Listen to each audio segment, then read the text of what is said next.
अस्सलामुअलैकुम दोस्तों, आज के इस वीडियो में मैं बात करने वाला हूँ हार्ड रियल टाइम सिस्टम्स और सॉफ्ट रियल टाइम सिस्टम्स के बारे में, जो कि रियल टाइम सिस्टम ही की टाइप्स हैं। तो बगैर टाइम ज़ाया किए चलिए शुरू करते हैं। Hard real time systems. तो इससे पहले की वीडियो में मैं डिस्कस कर चुका हूँ रियल टाइम सिस्टम्स के बारे में। जिन स्टूडेंट्स ने वो वीडियो नहीं देखी वो देख सकते हैं। तो फिर से बताता चलूँ, रियल टाइम सिस्टम ऐसे सिस्टम जिसमें किसी प्रोसेसिंग के लिए हमने जो प्रोसेस करना होता था उसके लिए एक टाइम रिक्वायर होता था। उसी टाइम के दौरान, उसी टाइम के दरमियान हमने वो प्रोसेस जो है मुकम्मल करना होता था, तो उसको हमने नाम दिया रियल टाइम सिस्टम्स का। तो इसकी आगे दो टाइप्स निकल के आती थी, हार्ड रियल टाइम सिस्टम और सॉफ्ट रियल टाइम सिस्टम्स। तो पहले हम डिस्कस करते हैं हार्ड रियल टाइम सिस्टम्स को।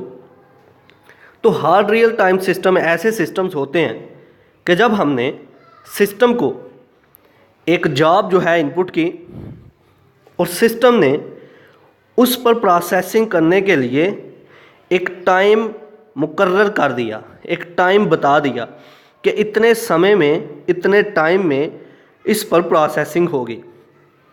तो हार्ड रियल टाइम सिस्टम ऐसे सिस्टम जो कि किसी जॉब की एग्जीक्यूशन के लिए, किसी जॉब की प्रोसेसिंग के लिए एक टाइम जो है बता देते हैं कि इतने टाइम में ये प्रोसेसिंग होगी, तो उसको हम बोलते हैं हार्ड रियल टाइम सिस्टम। और उस प्रोसेसिंग को वो उसी टाइम में प्रोसेस करने के लिए इस्तेमाल होते हैं। अब इसको पहले लफ्ज़ी तौर पर पढ़ते हैं। Point number 1, a hard real-time system guarantees that a job will be complete within a specified time period. Hard real-time system बताते हैं, कहते हैं कि हमने जो जॉब ली है, जितना टाइम इस जॉब के लिए लगेगा उसी टाइम के अंदर अंदर हम इसको प्रोसेस करेंगे। Point number 2, this system ensures that all delays on processing input and output are bounded. जो हमने इनपुट आउटपुट करना होता है वो सारे के सारे डिलेज जो प्रोसेसिंग जो है वो डिले होगी।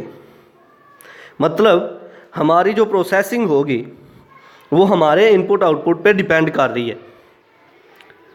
Point number 3, this system can not wait indefinitely, so the hard system are usually very limited. और सिस्टम जो है वेट नहीं कर सकते क्योंकि ये बहुत ही लिमिटेड होते हैं। लिमिटेड क्यों होते हैं? वो इसलिए कि इसने पहले ही किसी प्रोसेसिंग के लिए टाइम जो है वो बता दिया कि इतने टाइम में ये मुकम्मल होगा प्रोसेस। और अगर टाइम इंक्रीज़ कर जाए तो मुमकिन है कि हो सकता है कि ब्रेक डाउन हो जाए। चलिए अब सॉफ्ट रियल टाइम सिस्टम की बात कर लेते हैं। सॉफ्ट रियल टाइम सिस्टम्स, जिस तरह हार्ड रियल टाइम सिस्टम जो है ये कह देते थे, ये बताते थे कि मतलब इतने टाइम में हमने इस प्रोसेस को प्रोसेसिंग इस पे करनी है। सॉफ्ट रियल टाइम सिस्टम जो है इस तरह नहीं करते। सॉफ्ट रियल टाइम सिस्टम जो है इस बात की गारंटी नहीं देते कि इतने टाइम में ये काम होगा, क्योंकि मान लो कि मैंने 2-3 जॉब्स बनाई, जॉब्स इनपुट की। जॉब 1 पर पहले प्रोसेसिंग होगी, जॉब 2 पर फिर होगी, उसके बाद जॉब 3 पर होगी। मान लो कि प्रोसेसर ने जॉब 1 को पकड़ा हुआ है, उसने उसको टाइम दिया है, वो प्रोसेसिंग कर रहा है। मैं फिर से एक सिग्नल छोड़ता हूँ, इंटरप्ट करता हूँ और कहता हूँ कि जॉब 3 को पहले प्रोसेस करे, तो वो जॉब 1 को छोड़ेगा, जॉब 3 पे शुरू हो जाएगा काम करना।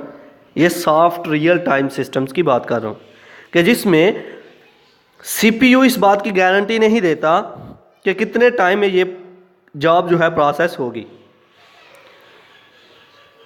अब इसको लफ्ज़ी तौर पर पढ़ते हैं।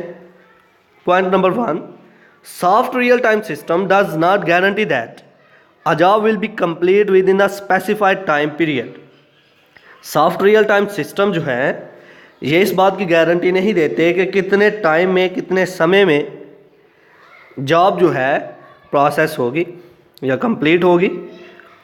Point number 2, it tries its best to finish the job as soon as possible. वो इस बात की कोशिश करते हैं कि जितनी जल्दी हो सके इसको प्रोसेस कर दे। Point number 3, if a critical real time job enters the system. अगर हमने प्रोसेसिंग के दौरान इंटरप्शन की और एक जॉब को एंटर कर दिया कि कहें सीपीयू के उसको छोड़ो, पहले हमारी वाली जॉब जो है इसको प्रोसेस करो, the operating system may assign the highest priority to that task and execute it continuously until it's complete. तो ऑपरेटिंग सिस्टम उसे छोड़ेगा और हमारे वाली जॉब को पकड़ के उस पर प्रोसेसिंग शुरू कर देगा।